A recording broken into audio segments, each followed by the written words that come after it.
എല്ലാവർക്കും ട്രിവാൻഡ്രം കേരളത്തിന്റെ പുതിയൊരു വീഡിയോയിലേക്ക് സ്വാഗതം. അപ്പോൾ ഇന്നത്തെ നമ്മുടെ ഒരു കുഞ്ഞു വീഡിയോ ആണ്. ടു സ്ട്രോക്കുകളുടെ റീഡ് വാൾവ് ആണ് നമ്മുടെ വിഷയം.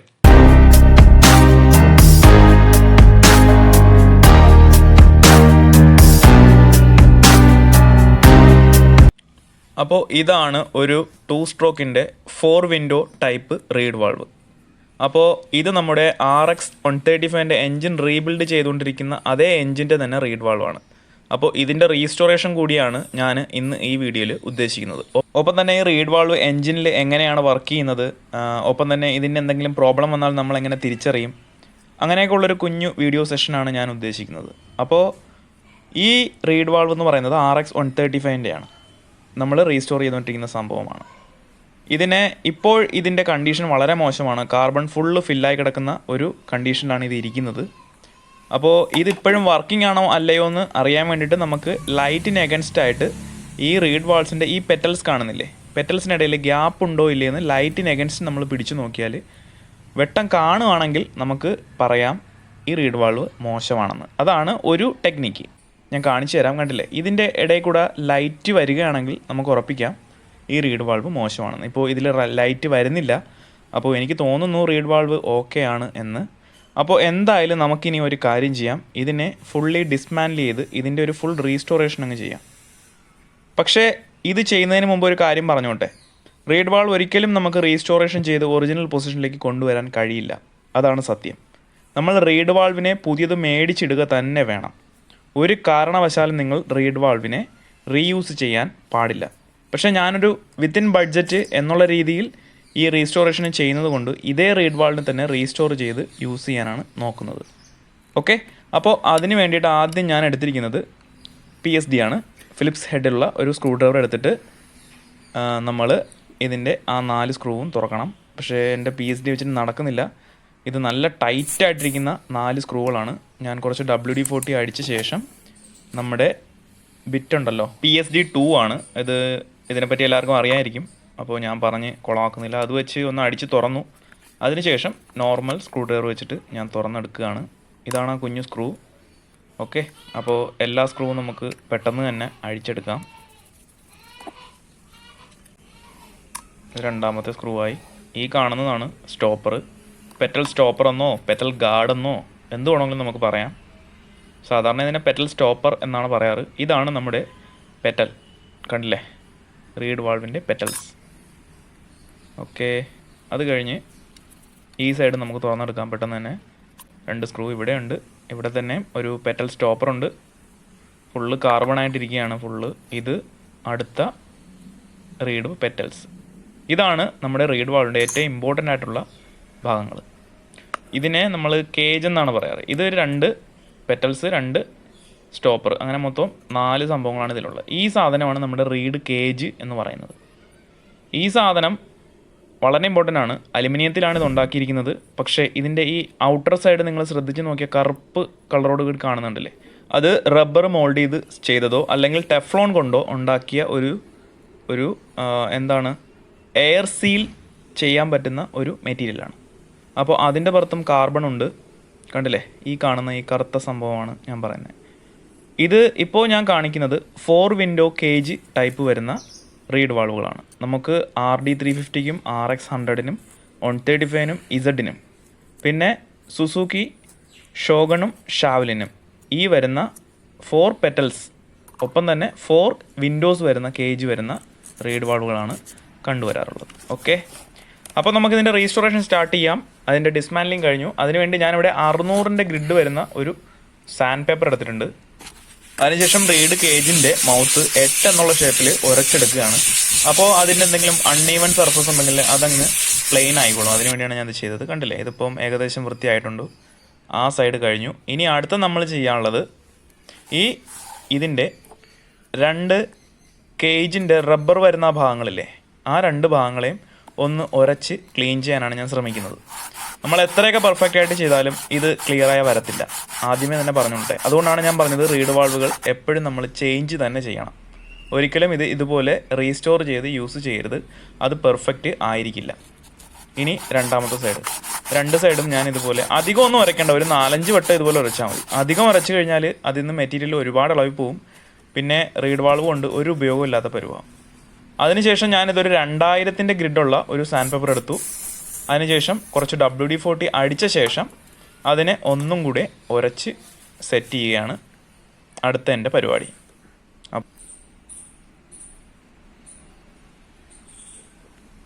ഇപ്പോൾ ഇതിൻ്റെ അവസ്ഥ കണ്ടില്ലേ, ഏകദേശം തിളങ്ങിയൊക്കെ ഇരിപ്പുണ്ട്. നമുക്കിത് കണ്ണുകൊണ്ട് പോലും കാണാൻ പറ്റില്ല. അതുപോലുള്ള മൈന്യൂട്ടായിട്ടുള്ള ചെറിയൊരു ഗ്യാപ്പ് മതി നമ്മുടെ ക്രാങ്ക് കേസിലുള്ള കംപ്രഷൻ ഫുള്ള് മിസ്സാവാൻ. അപ്പോൾ അതിനുശേഷം ഞാൻ ആ 2000 ഗ്രിഡുള്ള സാൻഡ് പേപ്പറിലേക്ക് ഒരു 4-5 വട്ടം അതിനെ തിരിച്ചും മറിച്ചും ഉരച്ചതിന് ശേഷം ഒന്ന് നോക്കി ഉറപ്പ് വരുത്തി ഈവൻ ആണോ അൺഈവൻ ആണോ എന്ന്. ഇപ്പോൾ കുഴപ്പമില്ലെന്ന് എനിക്ക് തോന്നുന്നുണ്ട്. ഓക്കെ, ഇപ്പം ഏകദേശമൊക്കെ വൃത്തിയായിട്ടുണ്ട്. കണ്ടില്ലേ, ഇവിടെ ചെറിയൊരു കട്ടൊക്കെ വരുന്നുണ്ടോ? ഇതുകൊണ്ടാണ് പറഞ്ഞത് ഒരിക്കലും റീഡ് വാൾവ് റീയൂസ് ചെയ്യരുത്, പുതിയത് തന്നെ യൂസ് ചെയ്യണം എന്ന് പറയുന്നത്. അപ്പോൾ അത് കഴിഞ്ഞു. ഇനി നമുക്ക് റീഡ് പെറ്റൽസിൻ്റെ സ്റ്റോപ്പർ രണ്ടിനെയും ക്ലീൻ ചെയ്തെടുക്കാം. അപ്പോൾ അതിനെ ഞാൻ ഏകദേശം ക്ലീൻ ചെയ്തെടുത്തിട്ടുണ്ട്. പുതിയതുപോലെ ആയിട്ടുണ്ട് രണ്ടും. ഓക്കെ, അതിനുശേഷം ഇനിയാണ് നമ്മുടെ പെറ്റൽസ് വരുന്നത്, റീഡ് പെറ്റൽസ്. ഇത് രണ്ടും സ്റ്റീൽ പെറ്റൽസ് ആണ്. ഇപ്പോൾ മാർക്കറ്റിൽ glass full petals, carbon petals, double stage petals എന്ന് പറഞ്ഞ് ഒരുപാട് ടൈപ്പ് വരുന്നുണ്ട്. അപ്പോൾ അതിനെപ്പറ്റി നമുക്ക് ഈ വീഡിയോൻ്റെ ഏറ്റവും ലാസ്റ്റിൽ സംസാരിക്കാം. ഇപ്പോൾ ഈ കാണുന്ന പെറ്റൽസിൽ 4 വിൻഡോ കാണുന്നുണ്ടല്ലേ, ഈ വിൻഡോ നമ്മുടെ കേജിൽ കാണുന്ന ആ കാർബണിൻ്റെ സൈഡ് കാണുന്ന ആ വിൻഡോസിൻ്റെ ആ ഒരു മാർക്കിംഗ് ആണ് കാണുന്നത്. കണ്ടില്ലേ, തിരിച്ചു വെച്ചാൽ അത് കാണില്ല. കണ്ടില്ലേ? അപ്പോൾ ഞാൻ ഇതിനെ തിരിച്ചിടാൻ പോവുകയാണ്. അതായത് മാർക്കിംഗ് ഉള്ള ഭാഗത്തിനെ പുറത്തും മാർക്കിംഗ് ഇല്ലാത്ത ഭാഗത്തിനെ അകത്തും ആക്കുന്നുള്ള രീതിയിൽ. കണ്ടില്ലേ, ഇപ്പോൾ ഇങ്ങനെയാണ് വണ്ടി ഇരുന്നത്, അതിനെ ഞാൻ തിരിച്ചിടുകയാണ്. ഈ ഒരു പൊസിഷനിലേക്ക് അതിനെ മാറ്റുകയാണ്. കണ്ടില്ലേ? അപ്പോൾ ഇതിൻ്റെ ഇടയിൽ ഒരു ബെൻഡ് ഉണ്ട്, കണ്ടോ? നമ്മുടെ പെറ്റൽസ് ബെൻഡാണ് മുകളിലേക്ക്. ഈ ബെൻഡാണ് നമ്മുടെ ശത്രു. ഈ ബെൻഡില്ല എന്നുണ്ടെങ്കിൽ നമുക്ക് ഈ പെറ്റൽസിനെ തന്നെ റീയൂസ് ചെയ്യാമായിരുന്നു.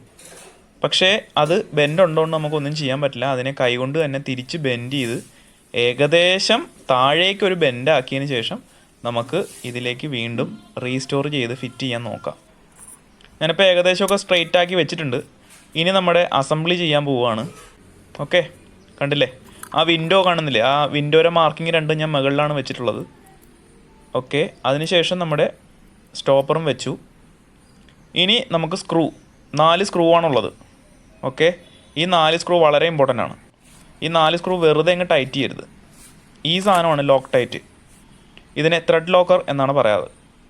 ത്രെഡ് ലോക്കർ എന്താണെന്ന് പറഞ്ഞാൽ വൈബ്രേഷൻ മൂലമുള്ള നട്ട് ബോൾട്ടിൻ്റെയൊക്കെ ലൂസനിങ് സ്റ്റോപ്പ് ചെയ്യുന്ന ഒരു അഡസീവ് ടൈപ്പുള്ളൊരു ഗ്ലൂ ആണിത് എന്ന് വേണമെങ്കിൽ നമുക്ക് പറയാം. ഇത് ഒഴിച്ച് കഴിഞ്ഞാൽ ഉണങ്ങിക്കഴിഞ്ഞ ശേഷം ഇതൊരു പൗഡർ ഫോമിലേക്ക് ആവുകയും ആ ത്രെഡിൻ്റെ ഇടയിലേക്ക് ഇറുകിയിരുന്ന് ടൈറ്റ് ആവുകയാണ് ചെയ്യാറ്. ഓക്കെ, നമ്മുടെ എൻജിൻ അസംബ്ലി വീഡിയോയിൽ മെയിൻ ഘടകമാണിത്. ആ സമയത്ത് നമുക്ക് ഇതിനെ പറ്റിയിട്ട് കൂടുതൽ അറിയാം.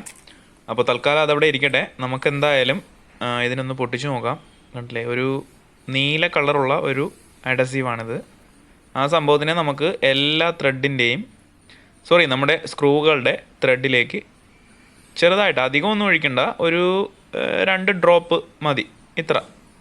അപ്പോൾ പെട്ടെന്ന് തന്നെ എല്ലാ സ്ക്രൂവിലും അതുപോലെ ഒന്ന് അതിന് ഒഴിച്ചു കൊടുക്കാം. ഓക്കെ, അപ്പോൾ അത് കഴിഞ്ഞു. ഇനി നമുക്ക് നമ്മുടെ പെറ്റൽസ് വെച്ചിട്ട് ആ സ്ക്രൂവിനെ ടൈറ്റ് ചെയ്യാം. അപ്പോൾ നമ്മുടെ പെറ്റൽസായി, ഇത് പെറ്റൽസിൻ്റെ സ്റ്റോപ്പറായി. അതിനുശേഷം ആ സ്ക്രൂ നല്ല ശ്രദ്ധിച്ച് തന്നെ പിടിപ്പിക്കുക.